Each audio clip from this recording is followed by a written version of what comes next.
ఇంకొకటి ఇయ్యాడు కదా. నీ తెలంగాణ ఇంజనీర్లు తెలంగాణ పట్ల ఉన్న కమిట్మెంట్తో నీ ఆలోచన తప్పు. వాళ్ళు ఇంజనీర్లు, వాళ్ళు ఎక్స్పర్ట్స్. కేసీఆర్, కేటీఆర్, హరీష్లు ఎక్స్పర్ట్స్ కాదు. They may be experts in politics and manipulation. They are not experts in engineering or structural engineers కాదు. వాళ్ళు సివిల్ ఇంజనీర్స్ కాదు, స్ట్రక్చరల్ ఇంజనీర్స్ కాదు, లేకపోతే సాగునీటి రంగ నిపుణులు కాదు. ఇది ఏదీ లేదు. వాళ్ళకున్న నైపుణ్యం అంతా నిజం లాంటి అబద్ధాలు చెప్పి ప్రజలందరినీ మభ్యపెట్టి వసూళ్లు చేసుకోవడానికి ఎలక్షన్ కలెక్షన్ లాంటి దాంట్లో దే ఆర్ ఎక్స్పర్ట్స్. ఎవరైనా ఒప్పుకోవాల్సిందే, 100% మార్కులు వేయాల్సిందే. కోదండరామ్ గారిని పెట్టినా కూడా డిస్టింక్షన్ ఫస్ట్ ర్యాంక్ ఇవ్వాల్సిందే. ముగ్గురికి వంచాల్సి వస్తుంది ఫస్ట్ ర్యాంక్. అప్పుడప్పుడు చైతన్య నారాయణ ఒకటో ర్యాంక్ అని అందరి పేర్లు చదువుతారు చూడు. అందరికి సమానంగా మార్కులు వస్తే ఏం చేస్తారు? అందరికి ఒకటో ర్యాంకే ఇవ్వాల్సి వస్తుంది. ఆ ఇంట్లో ఉన్న వాళ్ళందరికీ ఒకటో ర్యాంకే వస్తుంది, అసలు ఏ ర్యాంకు తగ్గదు. సో ఆ ఎక్స్పర్ట్స్, ఈ ఎక్స్పర్ట్ ఇంజనీర్స్, రిటైర్డ్ ఇంజనీర్స్ ఇచ్చిన నివేదికను తొక్కిపెట్టి బయటికి ఇవ్వకుండా పెట్టి పక్కన పెట్టి వాళ్ళకి నచ్చినట్టు రాలేదు కాబట్టి తీసేసి తిరిగి వ్యాప్కోస్కి ఇచ్చేసి వ్యాప్కోస్తో రిపోర్ట్ తెప్పించుకొని 38,000 కోట్ల రూపాయల ప్రాజెక్టును 81,000 కోట్ల రూపాయలకు అంచనాలు పెంచారు. ఇప్పుడు మన ఇంజనీర్ గారు 2016లో 17లోనో రిపోర్ట్ డిపిఆర్ ఇచ్చింది అంటున్నారు కదా. ఆ డిపిఆర్ 2022లో క్యాగ్ ఆడిట్ చేసినప్పుడు మీరు ఆ రోజు బేసిక్గా ఇచ్చిన నివేదిక 81,000 కోట్లకు, కానీ ఇది 1,47,000 కోట్లకు పెరిగిందని చెప్పి క్యాగ్ ఇచ్చిన రిపోర్ట్ ఉంది ఇక్కడ మన దగ్గర. The cost of Kaleshwaram project is now likely to exceed 1,47,427.41 crore against the cost of 81,911.01 crore projected to CWC. సిడబ్ల్యూసీకు సెంట్రల్ వాటర్ కమిషన్కి వాళ్ళు ఇచ్చినప్పుడు 81,000 కోట్లకి ఇచ్చింది. కానీ ఈ నివేదిక ఇచ్చే టైంకి మళ్ళీ డిస్ట్రిబ్యూటరీస్ లేవు, ఏం లేవు, పంపులు లిఫ్టులు, ఆయకట్టు పెరగలే. విచిత్రం ఏంటంటే నీళ్లు పెరగలేదు, ఆయకట్టు పెరగలేదు, ఏది పెరగలే. ఊరు పేరు అంచనాలు మారి తుమ్మిడేటి దగ్గర ఉన్నది మేడిగడ్డ దగ్గరకు వచ్చింది, అన్నారం వచ్చింది, సుందేళ్ళు వచ్చింది. 38,000 కోట్ల కాస్త 1,47,000 కోట్ల పైగా మారింది. ఈ రోజు లెక్కలేస్తే ఇదంతా 2022 కాళేశ్వరం దేని మీద క్యాగ్ ఆడిట్ చేసి ఇచ్చిన నివేదిక. ఇది కూడా మనం చెప్తున్నది కాదు, క్యాగ్ ఇచ్చిన నివేదిక. సో ఇట్లా పెంచి పోని ఇంత తిన్న నాణ్య డిజైన్లో, ప్లానింగ్లో, డిజైన్లో, కన్స్ట్రక్షన్లో, ఆపరేషన్ అండ్ మెయింటెనెన్స్లో నాణ్యత పాటించి ఉంటే ఈరోజు మనం చర్చించుకునే పరిస్థితి కూడా రాకపోతుండే. లోపభూయిష్టంగా ప్లానింగ్, అసలు డిజైన్లో దాని టెక్నికాలిటీ లేకపోవడం. ఎందుకంటే చాలా సందర్భాలలో కేసీఆర్ గారు స్వయంగా చెప్పారు, నా మెదడు రంగరించి అందులోకి వెళ్ళి 80,000 పుస్తకాలు చదివి ఈ మొత్తం డిజైన్లు చేసిన నేను, ఇది నా బ్రెయిన్ చైల్డ్ అని చెప్పి అఫీషియల్లీ కేసీఆర్ గారు క్లెయిమ్ చేసుకున్నారు. అంటే ఏ ఇంజనీర్కి కూడా ఈ ఇంజనీర్లు డిజైన్ చేసిందని గుర్తింపు కూడా ఉండాల్సిన అవసరం లేదన్నట్టుగా కేసీఆర్ గారు స్వయంగా మాట్లాడినట్టునే మీరు అందరు కూడా విన్నారు. మరి ఆయన మేధాశక్తినంతా మానసపుత్రిక హరీశ్వరరావును పోయిన గవర్నర్ గారు, ఈయన హరీశ్వరరావు గారు, ఈయన కాళేశ్వరరావు అని సర్టిఫికెట్ ఇచ్చిండు ఆయనకు.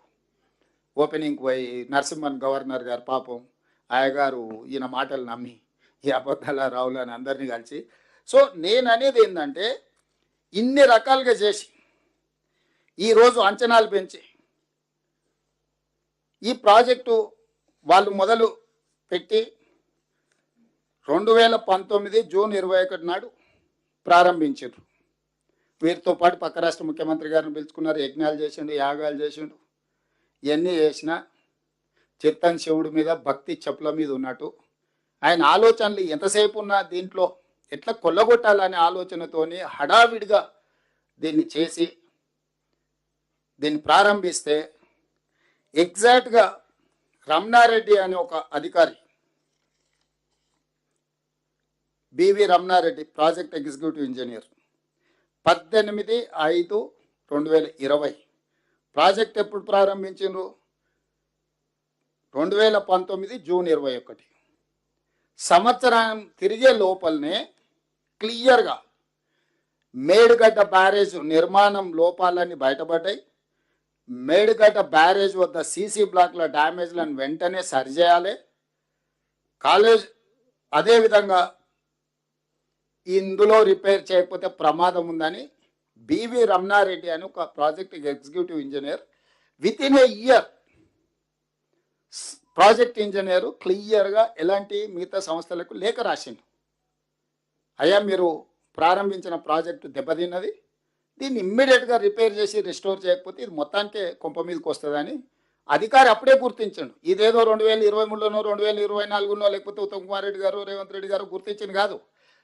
చంద్రశేఖరరావు గారు అపాయింట్ చేసుకున్న ప్రాజెక్ట్ ఎగ్జిక్యూటివ్ ఇంజనీర్ అటు మేడిగడ్డ వర్క్ చేసే ఇంజనీర్ ఎలాంటికి స్పష్టంగా 18/5/2020 ప్రాజెక్టు ప్రారంభించిన 11 నెలల్లోనే ఇందులో లోపాలు ఉన్నాయి, దీంట్లో సమస్య ఉన్నది, దీన్ని తక్షణమే రిపేర్ చేయండి అని లెటర్ రాస్తే ఆ కంపెనీ రిపేర్స్ చేయలే.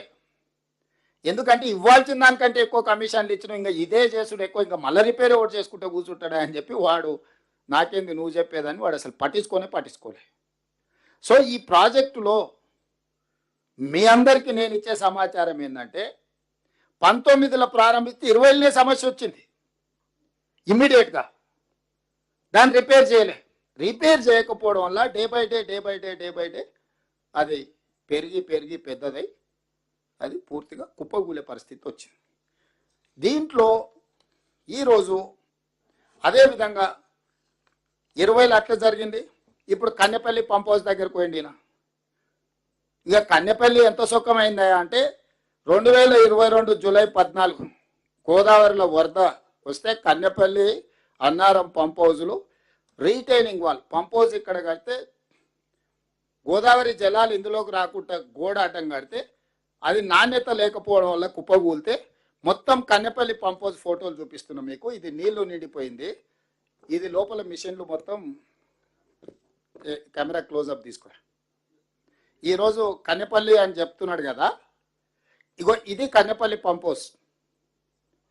ఇది ఎప్పుడు 2022లోనే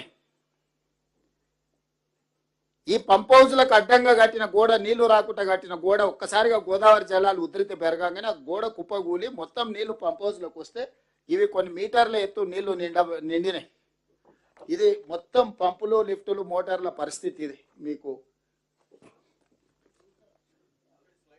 చూపిస్తే మంచిది. సో ఇప్పుడు దీంట్లో ఉన్న పరిస్థితి ఇది. కాబట్టి ఒకవేళ మీకు చూపిస్తే అంటే నేనేమంటున్నానంటే ఇది ఒక్కరోజు ఒక్కటేసారి వచ్చిన సమస్య కాదు. 20లో బ్యారేజ్ల దగ్గర సమస్య వచ్చింది, 22లో పంప్ హౌస్ల దగ్గర సమస్య వచ్చింది, 23 వరకు పట్టించుకోకపోవడం వల్ల 2023 అక్టోబర్ 21న 4 ఏళ్ళకి అంటే కట్టి మొత్తంలో 7వ బ్లాక్ దగ్గర ఉండే పిల్లర్స్ 19, 20, 21 6 పిల్లర్స్ కూలిపోయినాయి. కూలడానికి కారణం ఏంటంటే నేను ఊరు భాషలో చెప్తా. మనం ఇల్లు కట్టేటప్పుడు ఊర్లో ఉండే మేస్త్రి కూడా బునాది దొవుతాడు, బునాది గట్టివాడే వరకు గుంత దొవుతాడు. ఒకసారి లూజ్ మట్టి ఉంటే బునాది 10 ఫీట్లకు పోతుంది, కింద హార్డ్ రాక్ వచ్చి ఏదన్నా వస్తే మనం 3 ఫీట్లో 4 ఫీట్లో బునాది దోవి దాన్ని ఒక బేస్ చేసి దాని నుంచి పిల్లర్లు లేపుతాం. మనం ఎన్ని ఫ్లోర్లు ఎత్తుపోదలుచుకుంటాం దాని లెక్క బట్టి భూమిలో బునియాది చేస్తాం. ఇక్కడ మేడిగడ్డ కానీ అన్నారంలో కానీ సుందిళ్లలో కానీ ఎక్కడైతే బ్యారేజీలు కట్టాలనుకున్నారో భూమిలో పరీక్షలు చేయలేదు. సరార్దర్ కాటన్ అప్పుడు అక్కడ బ్యారేజ్ కట్టినప్పుడే ఆయన ఇక్కడి వరకు చేసి ఇచ్చంపల్లి వరకు సర్వే చేసి ఇచ్చంపల్లి దగ్గర కడితేనే ఉంటుంది. ఇక్కడ ఎక్కడ కూడా ఈ భూమి బ్యారేజీలు కట్టడానికి ఇది సరైన ప్రాంతం కాదు అని చెప్పి సరార్దర్ కాటన్ ఆ రోజుల్లో నివేదిక ఇచ్చిండు. ఇచ్చంపల్లి వరకు అక్కడి నుంచి చేసుకుంటూ వచ్చి సో సాంకేతిక